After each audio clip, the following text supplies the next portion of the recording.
부산진 믿음의 가족 여러분, 하나님의 은혜와 평강이 오늘도 여러분의 가정과 일터 가운데 함께 하시기를 소망합니다. 오늘 말씀은 시편 18편 16절에서 29절까지 말씀입니다. 그가 높은 곳에서 손을 펴사 나를 붙잡아 주시며 많은 물에서 나를 건져내셨도다. 나를 강한 원수와 미워하는 자에게서 건지셨으며 그들은 나보다 힘이 세기 때문이로다. 그들이 나의 재앙의 날에 내게 이르렀으나 여호와께서 나의 의지가 되셨도다. 나를 넓은 곳으로 인도하시고 나를 기뻐하심으로 나를 구원하셨도다. 여호와께서 내 의를 따라 상 주시며 내 손의 깨끗함을 따라 내게 갚으셨으니 이는 내가 여호와의 도를 지키고 악하게 내 하나님을 떠나지 아니하였으며 그의 모든 규례가 내 앞에 있고 내게서 그의 율례를 버리지 아니하였음이로다. 또한 나는 그의 앞에 완전하여 나의 죄악에서 스스로 자신을 지켰나니 그러므로 여호와께서 내 의를 따라 갚으시되 그의 목전에서 내 손이 깨끗한 만큼 내게 갚으셨도다. 자비로운 자에게는 주의 자비로우심을 나타내시며 완전한 자에게는 주의 완전하심을 보이시며 깨끗한 자에게는 주의 깨끗함을 보이시며 사악한 자에게는 주의 거스르심을 보이시리니 주께서 공고한 백성은 구원하시고 교만한 눈은 낮추시리이다. 주께서 나의 등불을 켜시며 여호와 내 하나님이 내 흑암을 밝히시리이다. 내가 주를 의뢰하고 적군을 향해 달리며 내 하나님을 의지하고 담을 뛰어넘나이다. 아멘. 우리가 어제 말씀에 이어서 오늘 읽은 이 시편에서는 그 제목에 나와 있는 대로 여호와의 종 다윗의 시입니다. 여러분, 종이라고 하는 것은 어떠한 존재입니까? 자기의 의지에 따라서 그리고 자기의 감정대로 살아가는 존재가 아닙니다. 종은 주인의 의지를 따라 그리고 주인의 뜻을 따라 살아가는 존재입니다. 여기서 다윗을 가리켜서 여호와의 종 다윗이라고 이야기를 하고 있습니다. 다윗의 인생을 보게 되면 다윗은 세상에서는 왕으로 불리며 살았던 존재이지만 그러나 하나님 앞에서는 그는 종처럼 살았던 존재입니다. 자신의 감정대로 자기가 원하는 대로 아무렇게나 자기 마음대로 살았던 사람이 아니라 늘 자신의 인생의 주인이 되시는 하나님을 염두에 두고 살아가며 하나님의 뜻이 어디에 있는지 하나님의 뜻이 무엇인지를 물으며 살았던 사람이었습니다.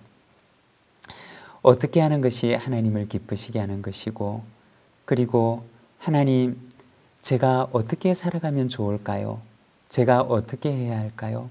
하나님, 저는 이러한 경우에 이러한 때 어떻게 살아야지 하나님께서 원하시는 대로 사는 삶일까요? 라고 늘 하나님 앞에 질문하고 물으며 살았던 삶을 살았습니다. 다윗의 인생은 한마디로 얘기를 하면 주인 되신 하나님 앞에서 하나님의 종으로 살았던 삶이었습니다.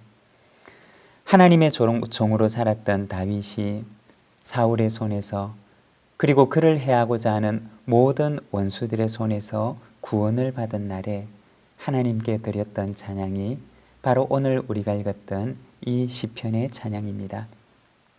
16절을 보게 되면 그는 이렇게 고백을 합니다. 그가 높은 곳에서 손을 펴사 나를 붙잡아 주시며 많은 물에서 나를 건져 내셨도다.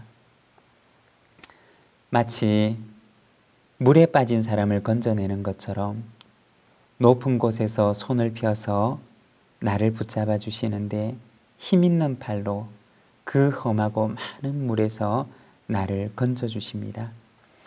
여기서 건져내다 라고 하는 말은 히브리어로는 마시아라고 하는 단어를 사용하는데, 이 말은 사실은 우리가 성경에서 보는 모세라고 하는 말과 같은 어원을 가진 말입니다. 모세, 여러분 모세라고 하는 이름을 기억하십니까? 물에서 건져내다 라고 하는 뜻을 가지고 있습니다. 험한 나일강 위에 모세의 부모는 아기 모세를 갈대 상자 속에 담아서 그를 나일강 위에 띄워보냅니다. 그렇지만 하나님께서는 그 험한 강물 위에서 바로왕의 딸, 그 이집트의 공주의 손을 통해서 그를 건져내십니다. 그리고 그를 이름하여 모세라고 이야기를 하게 됩니다. 마치 하나님께서 나일강 위에 모세를 건져내셨던 것처럼 하나님께서는 다윗을 그의 인생 가운데 그 험한 강물 위에서 구원의 손을 펴셔서 그를 구원해내시고 그를 건지셨던 것입니다. 바로 하나님의 구원에 대해 찬양하는 시편이 바로 이 찬양의 시편입니다.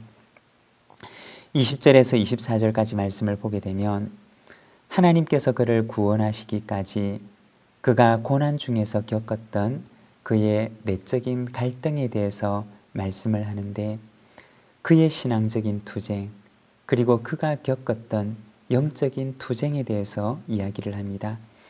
21절에서 23절까지 말씀을 보면, 이는 내가 여호와의 도를 지키고 악하게 내 하나님을 떠나지 아니하였으며 그의 모든 규례가 내 앞에 있고 내게서 그의 율례를 버리지 아니하였음이로다.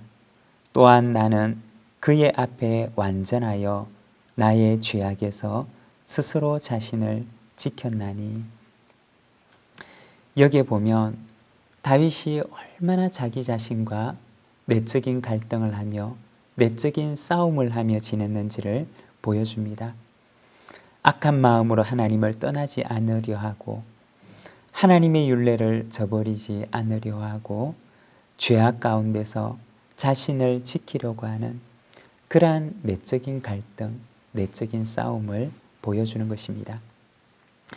다윗의 인생을 보게 되면 외적으로는 사울과의 갈등이 있었고, 그리고 그를 해하고자 하는 많은 원수들과의 그러한 갈등이 있었습니다. 그렇지만 그 이면에는 또한 자기와의 엄청난 싸움이 있었던 것입니다. 어떠한 싸움이었느냐? 바로 자기 속에서 일어나는 미움과의 싸움이었고, 자기를 해하려고 하는 사람들에 대한 복수의 마음과의 싸움이었고, 그리고 그들을 향한 원망과 저주와의 싸움이었습니다.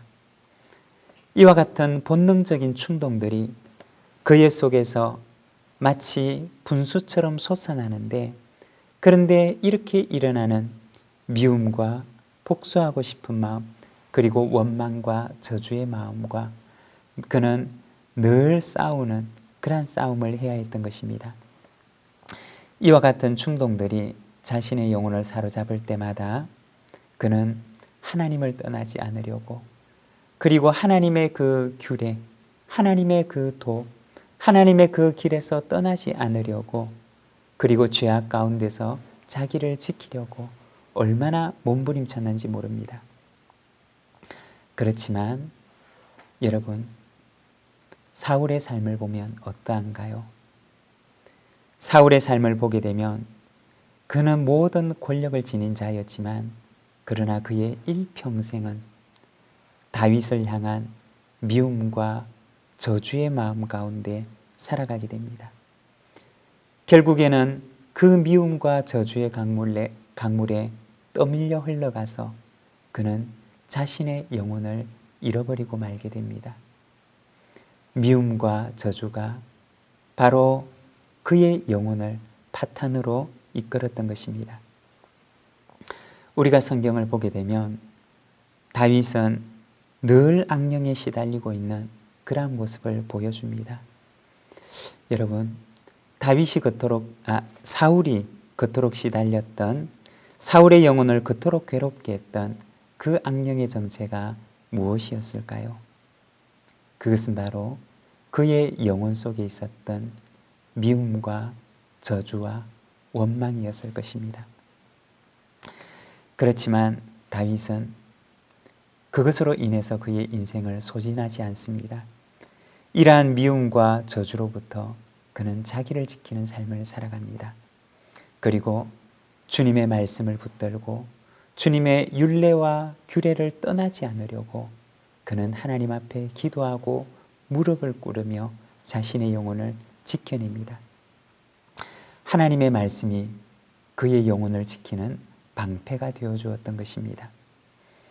미움의 강에 떠밀려 내려가기 쉬운 그의 영혼을 하나님의 구원의 줄을 붙들고 바로 그 험한 강물 가운데서 그는 그 강물의 물줄기를 이겨내고 승리하는 것입니다. 28절의 말씀입니다.